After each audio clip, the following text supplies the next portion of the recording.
Irmãos, em pé, leiamos a palavra de Deus no Evangelho de São Lucas, no capítulo 6, versículo 32, versículo 33 e 36.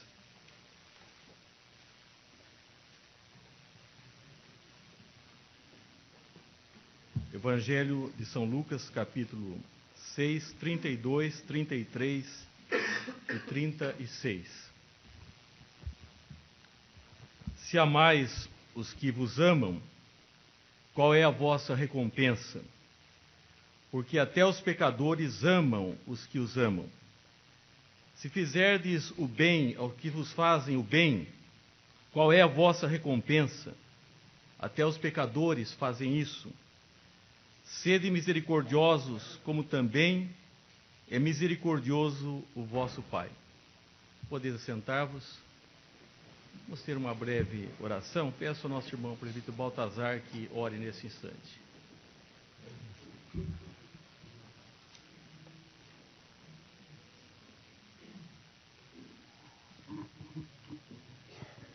Ó Pai, nós dependemos completamente do Senhor, Pai. E é por isso que nós oramos pedindo a Tua bênção, que o Senhor traga entendimento aos nossos corações, a Tua palavra, que realmente, ó Pai, possamos ser misericordiosos, que nós possamos ser transformados para a Tua honra e para a Tua glória, ó Pai. Em nome de Jesus. Amém. Amém.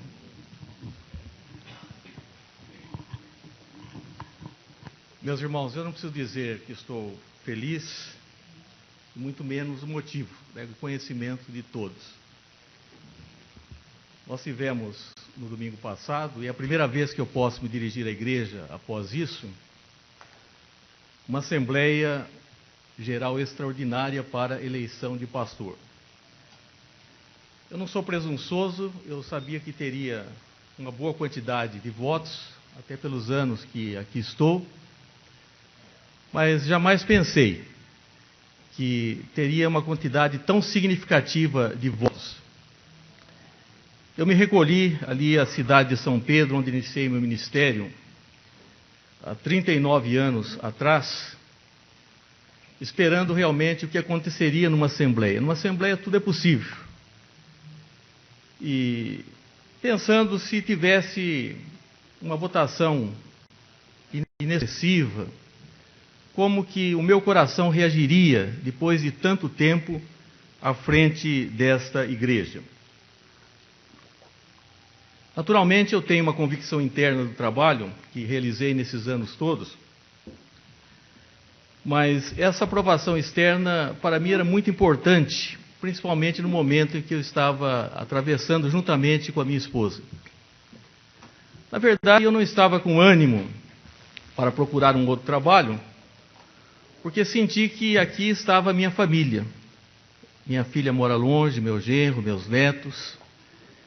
E além do fato que eu tive passando por dores físicas, e também o fato de, nesse tempo, ter perdido meu irmão mais novo. Aqui está hoje minha irmã, nós somos apenas dois agora, não é?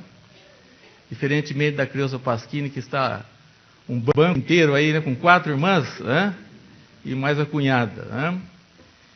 E foi muito gratificante realmente essa votação, e o meu respeito também, ainda que tivesse uma quantidade maior, né, de pessoas com entendimento contrário, o que é possível e o que é até natural. Mas eu pensei assim, o fato, se eu tivesse inimigos, não é o caso, nós não temos inimigos, não é? Como que eu poderia realmente reagir depois de tantos anos? Na verdade, a Bíblia diz: se vós amais os que vos amam, qual é a vossa recompensa? Porque até os pecadores amam os que os amam. Se fizerdes o bem aos que vos fazem o bem, qual é a vossa recompensa? Até os pecadores fazem isso. Sede misericordiosos, como também é misericordioso o vosso Pai. Na verdade, eu fico admirado, depois de tantos anos, ter uma votação, né, porque eu creio para esse último mandato, eu espero ainda batizar algumas crianças, né, fazer alguns casamentos, né, e me preparar psicologicamente, espiritualmente, para deixar essa atividade que foi a minha atividade principal, né, durante esses anos da minha vida. E então gostaria de pensar nesse fato e falar um pouco sobre o problema de relacionamento que felizmente não há, né, na nossa comunidade, e isso é uma coisa incrível. Nossa igreja tem feito jus ao nome Filadélfia, né? E como eu disse, ainda que tivéssemos uma votação diferente, não descaracterizaria de maneira nenhuma, porque são entendimentos que se possa ter. Eu atribuo a isso não só a misericórdia de Deus para com a minha vida, agradeço a maneira como fui tratado esses anos todos. Não vou falar realmente da minha experiência, porque tenho usado esse tempo todo para falar da experiência de Cristo, o nosso Mestre. Mas atribuo o fato de que os antigos tiveram paciência comigo e que a igreja também já não é a mesma, né? Uma vez que muitas pessoas têm chegado para essa comunidade. E gostaria de fazer algumas considerações.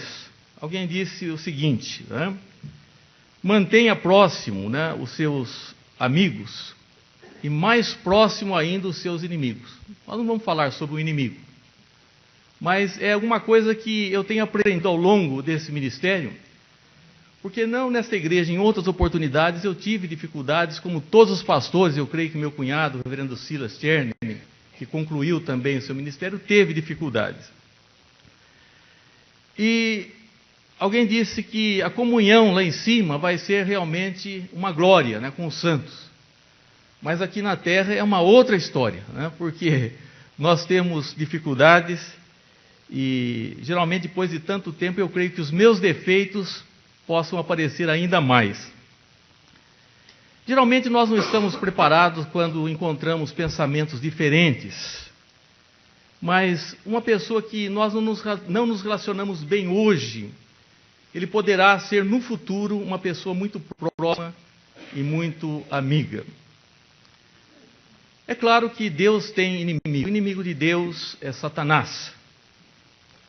O inimigo do Espírito Santo é o diabo. O inimigo da verdade é o diabo. O inimigo da igreja é o diabo. E os inimigos de Deus são todos que se levantam contra a verdade. Mas nós devemos estar seguros de que estamos cobertos com o sangue de Cristo. Porque se há alguém que nós não podemos ter como inimigos nesta vida, é Deus. E por isso, se nós andarmos na luz como Ele está na luz, mantemos comunhão uns com os outros, e o sangue de Jesus Cristo nos purifica de todo pecado. Então nós temos de estar seguros que os nossos pecados estão perdoados e que nós não temos a Deus por inimigo. Que é o pior que poderia realmente nos acontecer nesta vida.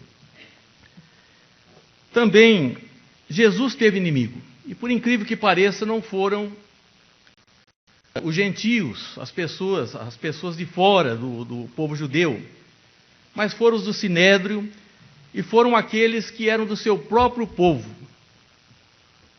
Esses dias um irmão nosso que esteve em Israel, voltou recentemente, ele, não digo ingenuamente, mas ele foi entregar o Novo Testamento em Yiddish para um judeu, e ele não percebeu do início e falou, olha, muito obrigado e tal, mas quando ele olhou, falou, não posso receber isso daqui vai ser um problema muito sério para nós. Então, Jesus Cristo ainda encontra no meio do seu próprio povo, da sua etnia, pessoas que são realmente, que se colocaram como suas inimigas. O inimigo de Moisés foi Faraó.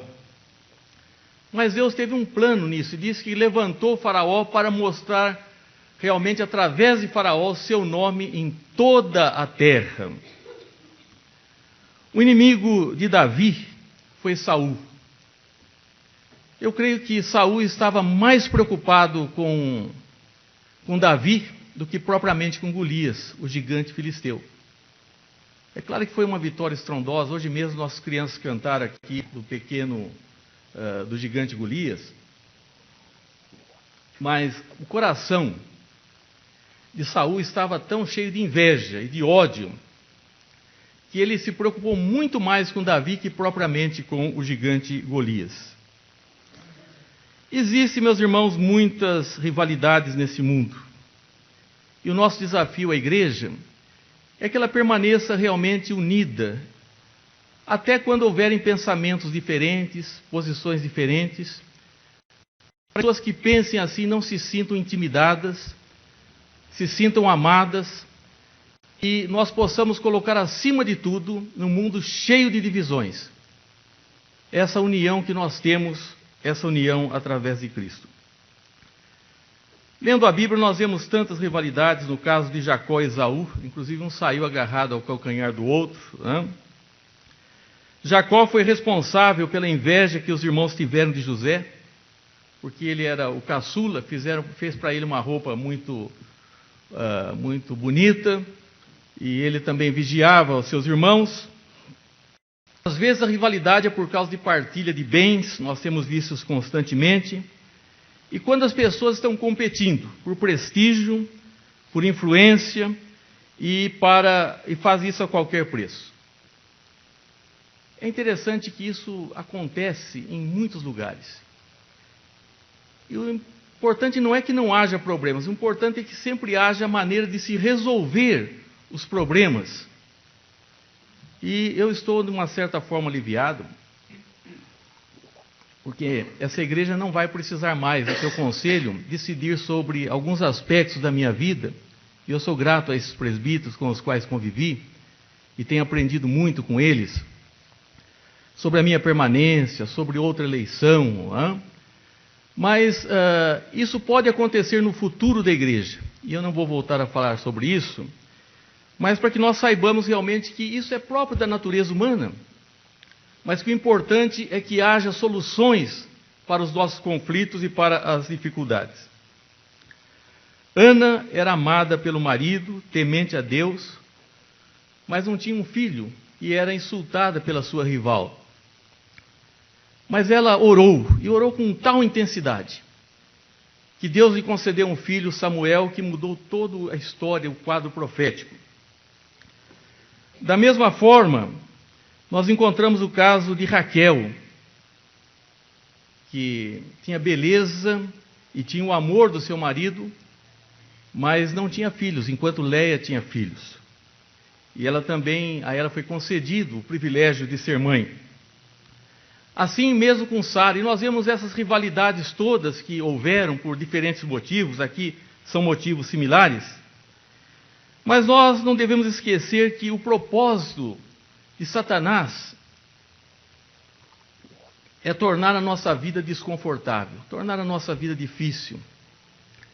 Há pessoas que permanecem nos empregos porque elas têm ali o seu ganha-pão, mas elas têm dificuldade dentro do seu lar, elas não sabem viver em comunidade e acabam realmente trazendo grandes dificuldades. Mas algumas vezes é inevitável nós termos algumas dificuldades. Alguém vai dizer assim, bom, eu nunca tenho inimigo. Eu já ouvi pessoas que disseram isso, algumas pessoas. Eu não tenho dificuldade. Mas pense lá no seu trabalho, aqueles que já trabalharam, os que estão trabalhando, o ambiente de trabalho tem sido muito difícil. Alguém que possa invejar a sua influência, o seu talento, para o trabalho, o seu lugar, a sua posição, uma pessoa invejosa. A verdade é quando as pessoas querem encontrar alguma coisa em nós, elas vão encontrar. E esse é o perigo. Se os irmãos olharem para a minha vida, e eu tenho certeza, eu não sei se lá na eternidade nós vamos saber tudo a respeito da vida dos outros. E eu tenho certeza que os irmãos vão dizer o seguinte, nós não pensávamos que o nosso pastor fosse tão fraco. Porque, na verdade, todos nós temos as nossas debilidades e às vezes mostramos como uma pessoa muito diferente daquilo que nós somos na realidade.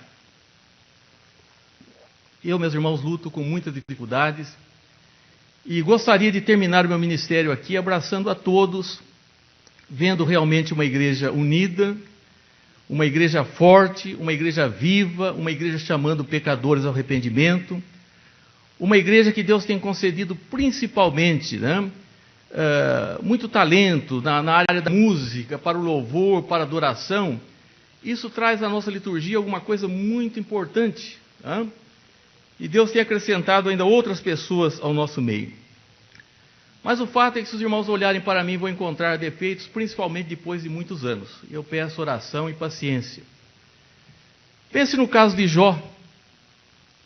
O próprio Deus realmente falou de Jó, falou bem do seu servo, mas Satanás não se contentou.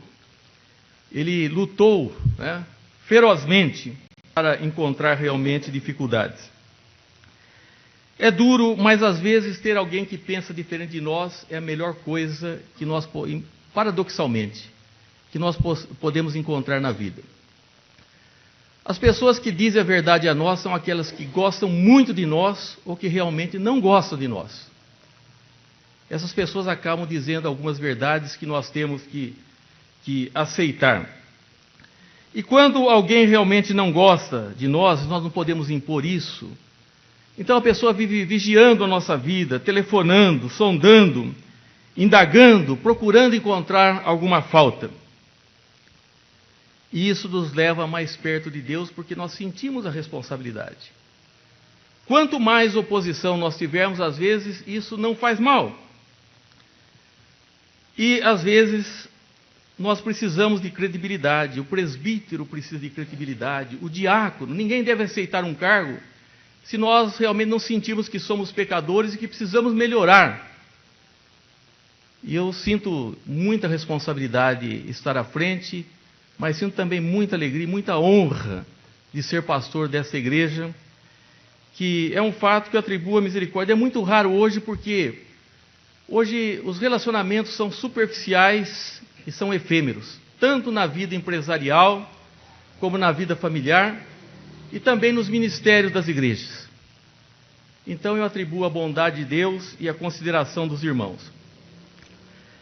Eu sei que hoje é um sermão realmente diferente, nem sei se posso chamar isso de sermão, na verdade, mas é algo que eu gostaria de compartilhar com a igreja. Algumas coisas que eu tenho aprendido ao longo desses quase 40 anos de ministério. Eu vou fazer agora em julho, no próximo mês, 39 anos de pastorado ordenado, e fiquei 6 meses como um pregador licenciado. Comecei lá na cidade de São Pedro. Meus irmãos, no topo daquilo que eu aprendi e tenho aprendido, é sobre o perdão. O perdão é a cura para todos os males das nossas vidas. Nós precisamos realmente aprender a perdoar, se é que somos cristãos. E é assim que eu sonho realmente sair do ministério não vendo fantasmas e orando realmente por irmãos. Admito até o direito de entristecer, mas não entristecer o Espírito Santo.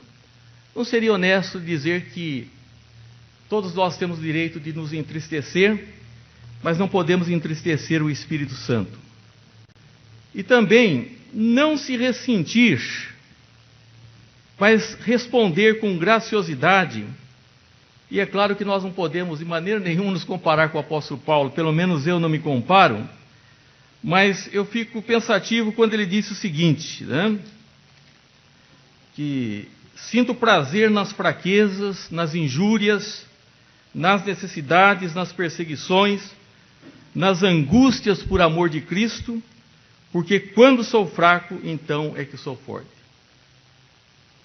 Eu confesso que se eu tivesse 100%, talvez isso não fosse fazer bem a mim, Talvez isso fosse alguma coisa que me criasse dificuldades. Porque 100%, meus irmãos, é só Cristo. E eu creio que eu não sou nada, nem a porcentagem que recebi, isso é uma manifestação de uma assembleia.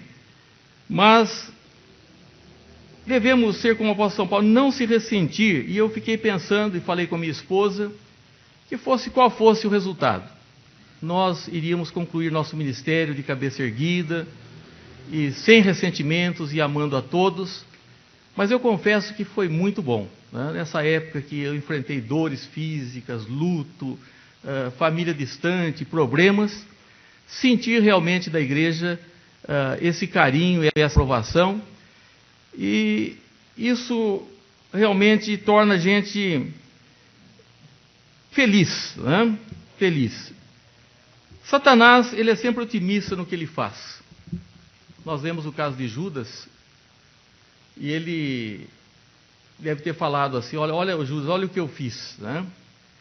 Mas Jesus, ele terminou dizendo, tudo está consumado, fez o seu trabalho, e terminou realmente com o perdão. E não há garantia de que o diabo não atingirá o seu propósito se nós ficarmos cheios de autopiedade. Olha, eu fui vítima, olha o que me fizeram. Porque daí Satanás vai falar, olha, funcionou, né? Porque a pessoa está sempre aí reclamando, cheio de autopiedade, então funcionou. Meus irmãos, nós não devemos ter um espírito de julgamento. E nós vemos na igreja que a igreja passou por vários problemas. E eu tenho um pouco de preocupação com o futuro da igreja, porque essa igreja tem tido, apesar de lutas, como todas as comunidades cristãs, assim como as nossas famílias têm problema, a igreja também tem os seus problemas, não é? Mas tem encontrado solução. E que no futuro essa igreja vai encontrar problemas muito sérios. Porque Satanás, no início, ele tentou destruir a igreja com o simples fato de que havia as viúvas helenistas. E se pensou, e elas estavam sendo discriminadas, elas estavam sendo omitidas da distribuição dos alimentos. E Satanás talvez pensou assim, eu vou pôr fogo nessa igreja. E é o que mais tem acontecido. Não existe nada mais triste do que problemas de igreja. De comentários, de desamor, dessas coisas todas. E Satanás falou, eu vou pôr fogo nessa igreja. Mas é aí que surgem os diáconos. E é aí que surge um ministério maravilhoso de homens cheios do Espírito. E se resolveu aquele problema. Nós não podemos dar lugar ao diabo, principalmente na vida da comunidade. Também no caso de Estevão, Satanás deve ter pensado, olha, eu criei uma lacuna nessa igreja, porque Estevão era um diácono admirável. Nós temos bons diáconos. Estevão, ele era um homem cheio do Espírito Santo e era também um pregador, né? Há quem pense que o diácono não deva pregar. Mas a igreja chorou muito, porque ele era uma pessoa ainda jovem, era uma pessoa valorosa. Mas naquele dia, Deus estava levantando o maior dos apóstolos. Porque Satanás pode se arremeter contra a igreja, mas não pode vencê-la quando ela está realmente em Deus, porque as portas do inferno não prevalecerão contra a igreja. E ali surge então o grande apóstolo São Paulo. Meus irmãos, tenho aprendido isso, que não só na igreja, mas em todo lugar, o perdão é o que há de mais importante. A pessoa fala de cura interior, né? Não há cura interior se não houver perdão. E a maneira como reagimos às dificuldades, e eu hoje tenho a graça de Deus de reagir numa circunstância diferente, porque eu pregaria esse mesmo sermão se eu tivesse perdido a eleição, o que seria muito difícil. Nossa irmã Bárbara quer ser membro da igreja, né? Eu falei, Bárbara, eu vou esperar um pouco, porque vai ter eleição e isso pode figurar campanha, né? Eu falei, reverendo, o senhor não vai perder, o senhor é candidato único, né? Eu posso chegar em segundo lugar ainda, né? Mas o fato é que, fosse qual fosse o resultado, tivesse mais, eu pregaria esse mesmo sermão. Mas o fato é que eu estou, assim, sentindo alguma coisa que realmente eu não mereço. Isso, eu fico admirado depois de tantos anos ter a amizade, o respeito, e praticamente não agora nós já temos mais condições de levar esse púlpito praticamente sozinho, durante todos esses anos. Hoje nós temos aí bons pregadores, né? Presbíteros, irmãos, jovens que podem ocupar realmente esse púlpito. Mas a gente tem que ter a graça da reconciliação. Paulo disse, rogo a Evódica e Sintique, que pensem concordemente. Às vezes não é possível uma concordância de momento. Dizem, se depender de vós, quanto depender de vós, tende paz com todos os homens. Às vezes é preciso esperar o momento, né? Mas esse é um empenho que nós temos que fazer. Porque nós não podemos realmente falar que nós amamos a Deus se não nos amamos, se não há amor entre nós. Mesmo que haja pensamentos diferentes e colocações diferentes, mas nós temos que aprender a seguir realmente a maioria nesse aspecto. Cremos que Deus pode realmente nos dirigir dessa forma.